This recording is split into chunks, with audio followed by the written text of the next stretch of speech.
तुम्ही थोडा परिचय द्या. सर्वांना जय भीम. भगवान गौतम बुद्ध, परमपूज्य डॉक्टर बाबासाहेब आंबेडकर, माता रमाई, माता भीमाई यांच्या प्रतिनिधीवर वंदन. दी बोधी सोसायटी ऑफ इंडिया, भारतीय बौद्ध महासभा या संस्थेचे अध्यक्ष आदरणीय महाउपासिका मीराताई आंबेडकर यांच्या अश्वेगातेने चालणाऱ्या धम्मकार्य सप्रेम जय भीम. माझे नाव सरिता हरिचंद्र धोत्रे, गाव वडवणी, तालुका दापोली, जिल्हा रत्नागिरी. माझा ना रमाईचा परिचय असा आहे. रमाईचे जे शंकर भाऊ सख्खे त्यांची मुलं मुंबईमध्ये आहेत. ते मोठ्या मोठ्या कार्यक्रमाला सुखादुखाला आमच्याकडेच येतात. आम्ही सख्खी चुलत म्हणजे काकांची. हे रमाईचं जन्मघर आहे. इथे या जागेवर छोटंसं चिकलमातीचं गवतारी छप्पर असलेलं घर होतं आणि त्या घराचा घरटा होता. नंतर मीराताई आंबेडकर आल्या आणि त्यांनी आमच्या घरच्या परिवाराची मीटिंग घेतली आणि सांगितलं, तुम्ही जर मोठी जागा दिली तर मी भव्य दिव्य स्मारक बांधेन. ही आम्ही जागा दिली आणि मीराताई आंबेडकरांनी प्रसार प्रचार करून दान गोळा करून दानाच्या माध्यमातूनही बांधलेलं आहे. सरकारचं ठरचं नाही, आपल्या जनतेचं स्वतंत्र आहे. आणि त्याची देखभाल माझा मुलगा करतो, दीपक हरिचंद्र धोत्रे. रमाईचा जन्म ह्याच ठिकाणी झालेला आहे. हे भिकू धोत्र्याचं राहतं घर होतं. रमाईचे वडील हरणाई बंदरावर मच्छीच्या पाट्या वाहण्याचं काम करत असत. रमाई 7 वर्षाची असताना त्यांच्या आईचं रुक्मिणीचं निधन झालं. रमाईला 8व्या वर्षी होतात भिकू धोत्रे वारले. आणि आई वारल्यानंतर भिकू धोत्रे हरणाई बंदरावर सकाळी 4 वाजता उठायचे. मुलांचं जेवण वगैरे करून ठेवायचे, कारण पत्नी नसल्यामुळे. आणि हातामध्ये काठी कंदील घेऊन या वाघाच्या रानातून 9 किलोमीटर हरणाई बंदर आहे, बंदरावर मच्छीच्या पाट्या वाहण्यासाठी गेले. तिथे पाट्या वाहता वाहता त्यांच्या छातीत कल आली, रक्ताची उलटी झाली, तिथेच ते पडले. तिथले लोक गोळा झाले. म्हणतात, भिकू धोत्रे काय झालं? ते बोलतात, मला काय जास्त विचारत बसू नका. माझी 3 चिमणी पाखरे घरी आहेत, ती माझी वाट पाहत असतील. मला असं वाटत आहे हा माझा शेवटचा क्षण आहे, मला माझ्या राहत्या घरी घेऊन चला. लोकांना प्रश्न पडला, त्यावेळी गाड्या वगैरे काहीच नव्हत्या. एक बैलगाडी बोलवली. त्या बैलगाडीत भिकू धोत्र्यांना भरलं आणि दापोली शहरामध्ये आणले. आणि इकडे भरपूर जंगल होतं, छोटीशी पायवाट होती, म्हणून तिथने लाकडाच्या पाल्याच्या डोलीमध्ये ह्या ठिकाणी आणलं गेलं. इथं आणल्या गेल्यानंतर रमाईनं पाहिलं. रमाई 2 भावंडांना घेऊन बाहेर उभी होती. तिने पाहिले कोणाला आणतात. पाहते ते आपले वडील. भरपूर ते म्हणजे तब्येत बिघडलेली होती. आणि पाहिल्याबरोबर त्यांना रडण्याचा हांबदडा फोडला, कारण 1 वर्ष आधी त्यांची आई सोडून गेलेली असते. नंतर त्यांना असं वाटतं ते बाबा पण सोडून जातात की काय, म्हणून ती भावंडं खूप रडतात. त्या रडण्याचा आवाज त्यांच्या कानामध्ये गेला. त्यांनी डोळे उघडले आणि म्हणतात, रामू, तुझी आई गेली 1 वर्ष होत आहे. मी तुम्हाला तुमच्या आईची आठवण पडून दिली नाही, दुःख जाणून दिलं नाही. तर मला असं वाटत आहे हा माझा शेवटचा क्षण आहे. तर रामू, या 2 बहीण भावांची आई तुला बाप व्हायला पाहिजे, आई बाप. असं 8 वर्षाच्या मुलीवर ला सांगतात की आई बाप तू झाला पाहिजे. बोलता बोलता परत छातीत कल येते आणि ह्याच ठिकाणी त्यांचं निधन होतं. निधन झाल्यानंतर त्यांचे मामा गोविंदपूरकर आणि काका मुंबईला राहत होते. तेव्हा फोन वगैरे काय नव्हते. तार केले आणि ते कार्याला आले. कार्याला आल्यानंतर त्या मुलाने मामा काकांना कवटळलं आणि म्हणाले, मामा काका, आमचं कोणच राहिलं नाही हो. आमची आई गेली, वडील गेले, आम्हाला तर कोण बघणार. मामा काकाने सांगले, बाळांनो रडू नका, आम्ही तुम्हाला घेऊन जाऊ. आणि तिथून मामा काकाने त्यांना मुंबईला नेले. मुंबईला नेल्यानंतर रमाईचं 9 वर्षात लग्न ठरलं.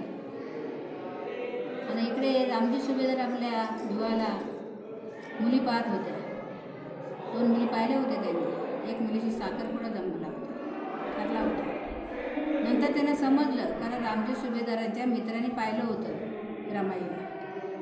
त्यांनी सांगितली का 1 वनकरांची मुलगी आहे, ती आपल्या विवाहाला छान शोभेल. म्हणून पहाटे सकाळी रामजी सुभेदार उठले आणि गोविंदपूरकर मामांच्या घरी गेले. गोविंदपूरकर मामाने आवाज दिला रमाईला, रामू, तांब्यामध्ये पाणी घेऊन ये, पाहुणे आले. तर रमाईला काय माहिती मला पाहायला आलं असेल. त्यांनी पाणी आणलं ना 2 हातात रामजी सुभेदारांच्या हातात दिले. रामजी सुभेदारांनी पाहिलं रमाईकडं, पाणी वगैरे पाहिलं आणि बोलतात, गोविंदपूरकर ही मुलगी कुणाची आहे? तर ते बोलतात माझ्या बहिणीची आहे. काका बोलतात माझ्या मेवणीची भावाची आहे. तर ही मुलगी माझ्या भिवाला द्या. गोविंदपूरकर म्हणतात तुमचा भिवा शिकलेला आहे, माझी मुलगी अडाणी आहे, कसं जमल? नाही बोलतात, या मुलीकडे पाहून मला असं वाटत आहे ही माझ्या भिवाच्या संसाराला साथ देत, शिक्षणाला साथ देत आणि माझ्या ज्या इच्छा आहेत भिवापासून त्या पूर्ण होतील असं मला वाटत आहे या मुलीकडे पाहून. आणि ह्या मुलीला मला आईबापाची माया द्यायची आहे म्हणून हे माझ्या मुलाला द्या. नंतर भायखळ्याच्या मच्छी मार्केट रमाईचं 9 वर्षात लग्न झालं. लग्न झाल्यानंतर रामजी सुभेदारांची सून म्हणून रमाई घरी गेली आणि त्यांचा नवीन संसार चालू झाला आपल्यासाठी. बाबासाहेब शिक्षणाला सुटले. रमाई शेणी भाऱ्या व्हायच्या, विकायच्या, 4-4 आणे गाठीला बांधून आपल्या बाबासाहेबांना परदेशी पाठवायच्या. एक वेळ अशी आली की रमाईचा लाडका गंगाधर खूप आजारी होता, तापाने फणफणला होता. रमाईकडे पैसे नव्हते. 2 दिवस त्या भाऱ्या मोल्या वाया गेल्या नव्हत्या आणि पदराखाली घेतले गंगाधरला आणि डॉक्टरच्याकडे गेल्या. डॉक्टर साहेबांना विनंती करतात, डॉक्टर साहेब माझ्या बाळाला वाचवा, उद्या 2-3 मोल्या वाईंना तुमचे पैसे आणून देईन. माझे पती शिक्षण घेत आहेत परदेशी, तुझा पती बॅरिस्टर आणि तू उधार मागायला आली. बाळाला परत घेऊन जा, उद्या 2-3 मोल्या व्हा आणि घेऊन ये. रमाई डॉक्टरांना काहीच बोलल्या नाही. परत पदराला घातलं गंगाधरला ना घरी परतल्या. एक पाय दारात एक पाय घरात टाकताच गंगाधरने आईच्या हातावर चिपसून रमाई अक्षरशः रडायला लागली. रडता रडता कार्यकर्ते आले आणि बोलतात, रमाई जरा धीर धरा, बालाला दफनविधी करायची आहे, कफन पाहिजे. रमाईकडे 4 आणे बालाला वाचवण्यासाठी नाही, कफन कुठून आणणार रमाई? रमाईने आपल्या साडीचा पदर फाडला, पदरात गुंडलले आणि दफनविधी करायची. परत खूप रडल्या आणि आपल्या साहेबांना पत्र लिहितात, कारण रमाईला बाबासाहेबांनी घरी शिकवली होती. ते पत्र लिहितात, दुःखाची ही घटना साहेब कलवी ते पत्राने, इवलासा गंगाधर आपला गेला की सोडून. राम उजेली ते घाव कालाचा, दूर देशे हा बाप बालाचा.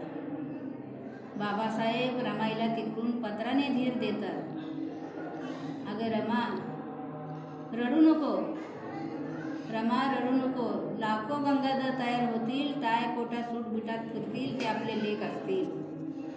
रमा एक इंदू गेली रडू नको, लाखो इंदू तयार होतील, त्या साडीमाडीमध्ये फिरतील, गाडीमध्ये फिरतील, ते आपल्या लेखी असतील. अशी बाबासाहेबांनी रमाईची समजूत घातली. तिथपासून बाबासाहेबांना कुठल्याच व्यथा रमाईने सांगितले नाही. 4 मुले मात्या केले, मातेला दन केलं, रक्ताचं पाणी केलं आणि बाबासाहेबांना शिकवले. जर का रमाई ह्या वननगावात जन्माला आली नसती, बाबासाहेबांना सावली झाली नसती, तर बाबासाहेबांनी या रूढीच्या नरकातून बाहेर काढली नसती. सिंहाचा वाटा माता रमाईचा आहे. एवढेच बोलून थांबते. नमो बुद्धाय. जय भीम. जय भीम.